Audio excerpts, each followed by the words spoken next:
Let's open Microsoft Excel. Go to File and select New to create a fresh workbook. For column A, naglagay lang ako ng 10 random numbers, and for column B naman is naglagay din ako ng 10 random fruits. Let's sort the data. We'll start by sorting the fruits alphabetically by name. Select column B. To go to the Data tab in the ribbon and click Sort A to Z. This will sort the fruits alphabetically. For creating a pie chart, head to the Insert tab in the ribbon. In the Charts section, click on the Pie Chart option and choose the 2D pie chart.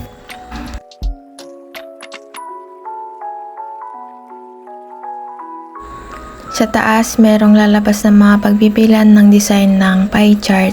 Pwede kayong mamili kung anong gusto nyong design. Then, pinalitan ko lang yung chart title ng pangalan ko. Perform the 4 arithmetic operation using formula.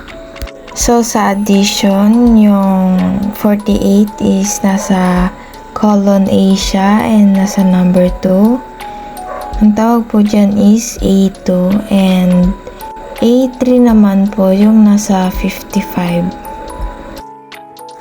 So, pag i-add na po natin siya, i-type lang po natin ang equal A2 plus A3 and enter. Lalabas na po dyan yung total nung addition natin.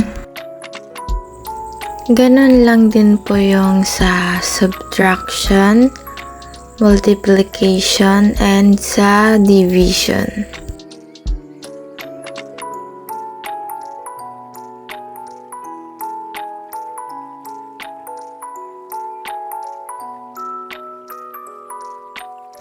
Kung gusto nyo naman pong mapadali, just click 4 and 28. For example, equals, pindutin yung 4, lagyan ng division sign, and pindutin yung 28. Then enter, lalabas na po yung sagot. And that's it.